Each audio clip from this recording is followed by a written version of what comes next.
Hello everyone, and welcome to Let's Play Nethergate Resurrection. If you're one of my subscribers already, welcome back, and if you're a new person, then welcome to you too, as well. In fact, we're going to be playing a game called Nethergate Resurrection. It's a new release, well, technically speaking, a new re-release.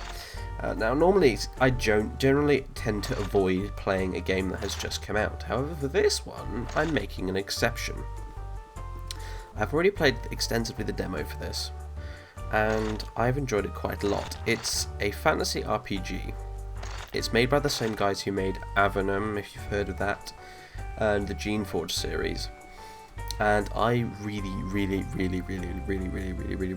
like it. I like it a lot.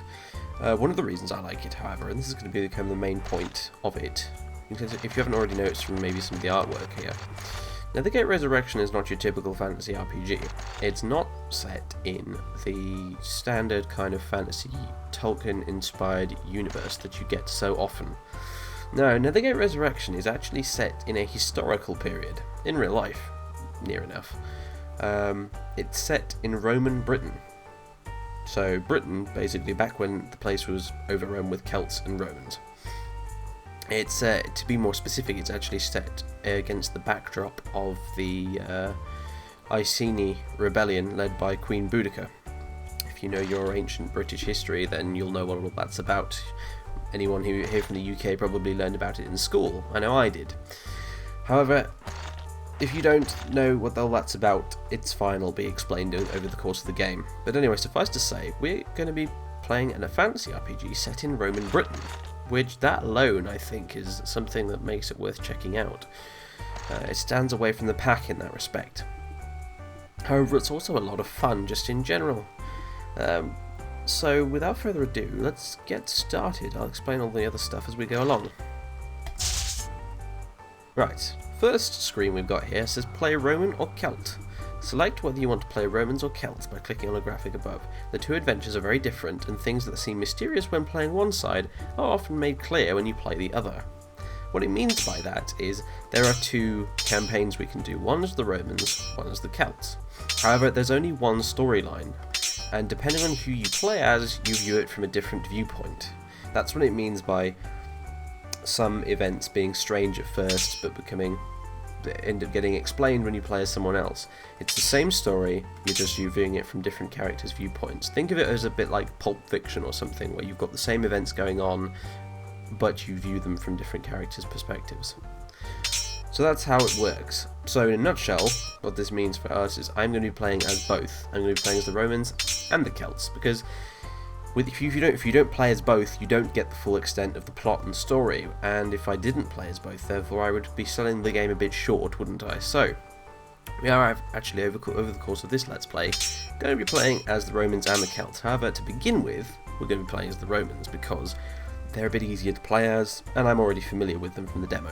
So, creating your party. You're about to create your soldiers. These Roman warriors will explore Shadowvale. Shadowvale, by the way, is the place or the entire game takes place in, near the town of Nethergate. Now, as far as I know, this particular Nethergate probably is fictional, but there is a town called Nethergate in Britain today, in fact, so there's more of that kind of historical backdrop stuff going on anyway.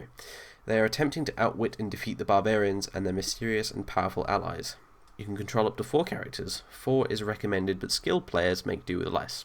I am by no means a skilled player, so we'll be sticking with 4, thanks.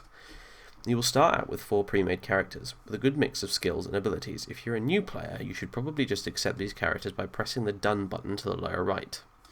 Yeah, we're not going to be doing that. I'm familiar enough now with the game's mechanics to want to tweak my guys a little bit here. So we have 4 chaps here, we can choose 4. The maximum number of party members you can have in this game is 6, however we're going to start with 4 and probably stick with 4 for most of it, unless circumstances change, but I'll explain more about that later.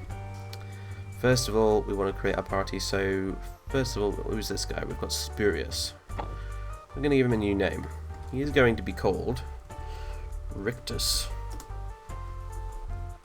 Our second guy we've got here, Publius. Nope, you are Publius no longer. You shall be called Scribius. These are references, by the way, to the names of people who I know, but you may or may not know. So just ignore it if you don't catch the reference. You shall be Numeus,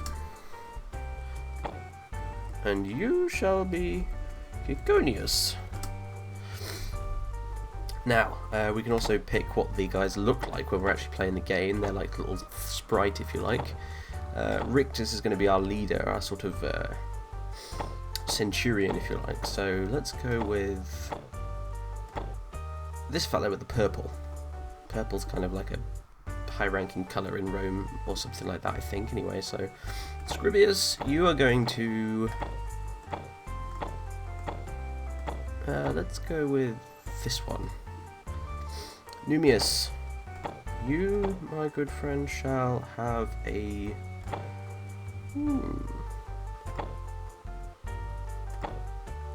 You shall have a... that purpley coloured shield. Actually, no, screw that. You'll have a green one. Kiko Gnaeus, you shall have a blue shield. Rictus, right, well, yeah, you can have the gold helmet, because you're like the leader, or whatever. Rubeus, that can be you. Numeus, don't suppose there's one with green on him, is there? Not really. Well, there's that, I guess. Yeah, let's go with that. Actually, no, screw it. Let's go with that. And Kiko Gnaeus, you are going to be this guy. Now then, we set all their names and all that kind of stuff up, which is kind of the banal, nonsense, kind of not important stuff. The main big deal is with the statistics. Now you can view and edit your character's skills. Press the up and down arrows to the right of a skill to change it. For a description of a skill, click on a skill name. To use the lower right section... use the lower right section to add or lose character advantages and disadvantages. You can also use that area to see what spells and recipes you know and what special items you have. Select done when you're finished. Right, so as we can see, Rictus here starts off as a fairly good melee fighter. Like, close combat is his thing, really. He's got a melee weapon skill of 6, which is pretty damn good. He's got strength 3, which is excellent, dexterity 2, which is also pretty good. However, I'm going to add another point of endurance. That's pretty important quite early on. I'm going to also kind of leave everything else as it is, actually. The main big deal with that is endurance is it costs 6 skill points to increase. And you only get 5 skill points every time you level up, so if you ever want to increase your endurance again after the game starts, you have to level up twice in order to be able to have enough points to do it. So it's a more worthwhile investment to do that at the start with quite a few of your characters. So that's basically him done. However, we can do a few other things here. We can add some traits. Anyone who's familiar with the original Fallout will kind of see how this works. Rictus is going to have a rational mind. The Greeks brought about a more scientific, rational age, and you've really bought into it. All this magic stuff bugs you. You can't use any magical items, and any spell you cast will be very weak. It gives you an 8% bonus to experience. We can also pick another positive trait, which will balance it out a bit, or we can just sit there and have the nice little experience bonus, which will make us level up faster. So it's really an interesting little setup they've got here. I think I quite like the way perks and traits worked in Fallout, and they've kind of used it, I think, here as well. He's going to be a mighty warrior. You're a natural-born fighter. Every weapon is your friend, and every target jumps in the way of your blows. Your hit chance in combat is much better, and your attacks will do more damage. That will actually give him an XP penalty of -7% now. However, I think it's well worth it. If we click on these other things here, we can also see his other traits, his stats and such. Like, he has maximum health of 29, which is pretty damn good for level 1.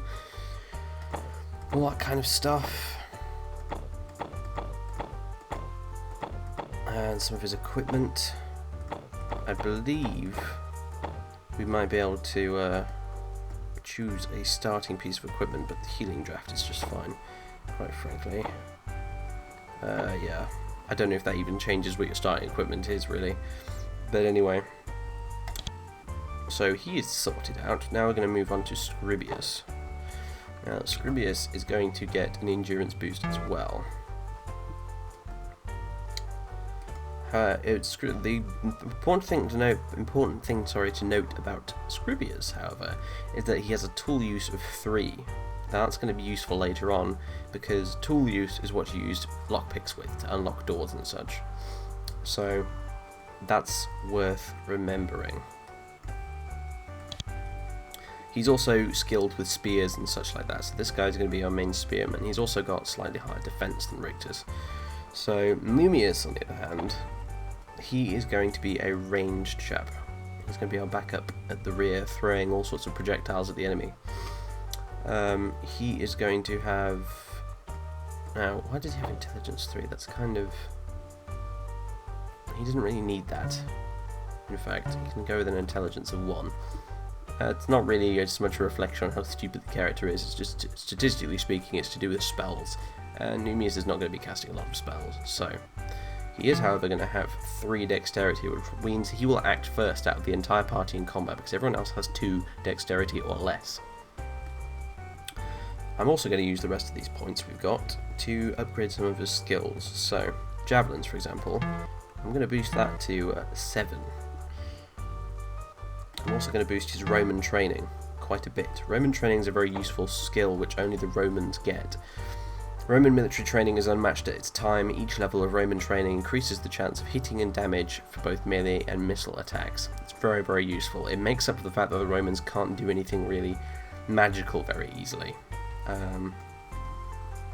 in this game. So, he also has 2 points in woodscraft, which is quite useful. So, that's all for now. This guy is essentially going to be our chief thrower of javelins. Javelins are kind of one of the main ranged weapons in this. You get javelins and slings, of course, because this is being set in the Iron Age, back in the time and days of Rome. Bows and arrows kind of aren't really a big deal back then. Mainly, when it comes to ranged weapons, you're going to be using slings and you're going to be using javelins. And we're going to have plenty of javelins, so don't worry about that. Now, Kiko Gnaeus is going to be a little bit more interesting. Kiko Gnaeus, he has an intelligence of 4. The reason for that is Kiko Gnaeus is a... Well, the default description for this particular character is that they were a Roman born in Britain and therefore are a little bit more familiar with some of the local practices like Druidism. So basically, Kiko Gnaeus is going to be a Druid of sorts. Unfortunately, as I said, with the Romans, they're not so great with magic, so he's not going to be as good as a Celtic Druid would be. However, his access to sort of different spells and incantations and his herbcraft abilities and such are going to be infinitely useful for us. So, first thing I'm going to do is I am going to give him 1 point in Roman skill, or Roman training, sorry, just because he could probably do with it. I'm also going to give him some points in herbcraft and a point in... what else have we got left to put him in? Let's give him a point in first aid as well. He's going to be our medic as well, this guy. He's got lots of jobs to do.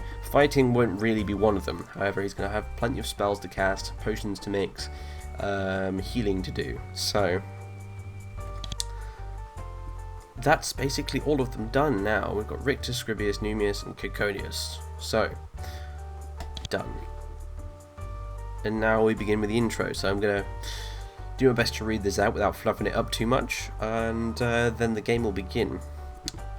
The place is the farthest reach of the Roman Empire, on the border between order and chaos. You are deep in the wilds of the island of Britannia, which have only just been touched by the civilizing hand of Rome. The time is the reign of Nero, the most recent in a series of mad or ineffectual emperors. It's a time of rebellion. Even now, a rebel tribe led by a queen named Boudicca are ravaging the lands to the east. You are a small band of warriors, marching in your century of soldiers towards the rebellion, hoping to slow down the slaughter of Roman citizens. You are eager to help put down the barbarian rabble, but you never get there. One night, in the middle of your relaxing 4 hours of sleep after the long day's march, you are shaken awake.